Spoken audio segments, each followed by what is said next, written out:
Once upon a time, in the post-apocalyptic eastern part of Nigeria, after the fall of civilization and industrialization, which had left behind a land ravaged by human greed and evil. Desperate and seeking redemption, the people had returned to their gods for guidance. They revered their cultural and societal norms, ensuring that past mistakes would not be repeated. Every common man who acts contrary to these norms were shunned by society and forced to live at the outskirts of villages, while the rich and powerful are left to the gods for their punishment. The people desired peace, lush vegetation, and abundant food, forsaking development and industrialization for a harmonious existence. In this new era, the Mbeki kingdom stood as a symbol of harmony and prosperity. Some 20 years ago, in the Mbeki kingdom, there was a prince named Chidi, who at the time was the only surviving royal blood and next in line for the throne. But he was known for his cruelty and ruthlessness. His vile deeds, a talk of dark legends, and a reminder of how the gods favored the Mbeki people. Unable to punish him themselves, the people pleaded with the gods and made sacrifices.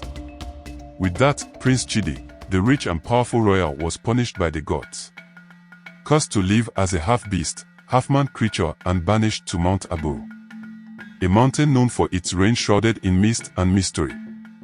Its fabled inhabitants and mythical creatures that whisper through the trees and shadows. Legends told of those who had incurred the wrath of the gods being exiled to these peaks, forever trapped between worlds. The fear of Prince Chidi's legend kept the rulers in check and brought peace and prosperity to the kingdom. With no royal bloodline left, the people chose General Yuzo, a noble and wise commoner, to be their king. And under his rule, the kingdom flourished. The gods had also blessed the Mbeki people with a tree. Revered as the tree of life, its immense trunk and gnarled branches seemingly reaching out to touch the heavens and the earth simultaneously. The air around it shimmered with an ethereal light, casting an otherworldly glow that hinted at its sacred role. It was believed to hold a delicate balance between the spiritual and the physical realms, bridging the gap between the gods and mortals. This tree was known as the Engu tree. Once a year at the end of every July, Engu bore a single, luminous fruit. An orb of celestial beauty that pulsed with an inner light. And the Mbeki people held a ritual in the form of a quest that is embarked upon, so the rare fruit is plucked and presented to the reigning king. This is believed to imbue the king with health and vitality, symbolizing the prosperity and growth of the kingdom. But the Mbeki people had a problem. For Engu's sanctuary was no easy place to reach, as it lies in the valley of unparalleled beauty, but beyond the formidable Mount Aburu. So this quest are hosted by the royal family, and in its admission, 40 men, capable and willing to die for the flourishing of their people, compete, and only 10 men are allowed to participate in this fierce journey beyond Mount Aburu. The survivors who return with the fruit are made knights, and this honor absolves them of their past sins and elevates their families to the upper echelons of society. Now, as July approached once more, the kingdom prepared for the grand event, hosted by Princess Amoka, the daughter of General Yuzo. Warriors and commoners alike gathered from every corner of the realm to participate in the grueling quest to become a knight. A challenge, although daunting, was a ritual that bound the kingdom together, a testament of their dedication to ensuring the continued prosperity and harmony of their beloved land. Among them was a commoner named Emeka, whom the princess drew closer to and got to know his story. Emeka was the son of a woman whom had once served at the palace during the reign of Prince Chidi's father. She was a married woman whom was accused of adultery and later shunned by society and forced to live at the outskirts of the kingdom. Emeka is a well-skilled hunter and an honorable young lad who had decided to participate in the quest to redeem his family's honor. At the end of the competition, 6 warriors and 4 commoners were qualified to undertake the journey beyond Mount Aburu. Emeka was one of them.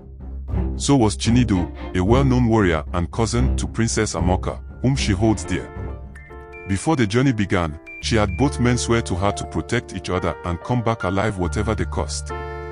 She also confided in Chinidu to having found her first love in Emeka and so to keep him alive for her sake. The 10 men were blessed by the king and armed for their journey, set off towards Mount Aburu. There, they faced numerous beasts and creatures, surviving the perilous journey to the valley. At the foot of the valley, only 8 men remained, and there they encountered Prince Chidi. The half-man half-beast legend had foretold. Though half-witted, he had vowed to kill anyone seeking the fruit. A fierce battle ensued, with each man trying to claim the fruit by themselves. 3 men perished. The remaining 5 decided to unite against their formidable foe. During the fight, Emeka was injured, and Prince Chidi, tasting his blood, momentarily transformed back into his human form. With this, Prince Chidi had realized Emeka was his son. "Who are you?" Prince Chidi asked.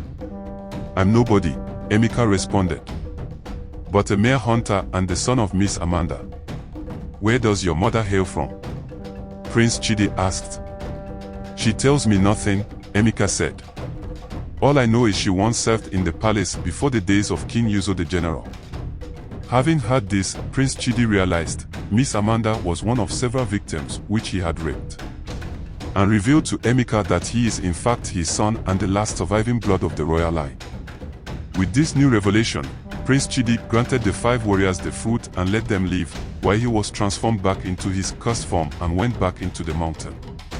Among the survivors were Chinidu and 3 warriors. Fearing the news would destabilize the kingdom, they resolved to keep it secret and ensure Emeka did not survive. However, Chinidu, remembering his promise to Amoka, defended Emeka against the others. In a fierce battle, 2 warriors were killed, and the last surrendered. So the 3 survivors agreed to return cautiously to the village and tread lightly with the newfound secret. They made their way back to the village, holding the precious fruit. The villagers gathered to welcome them, unaware of the truth behind the quest.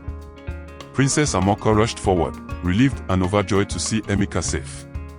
So the tale of the Mbeki kingdom reached a critical juncture, the truth about Emeka's lineage hanging in the balance, threatening to disrupt the fragile peace and prosperity of the land.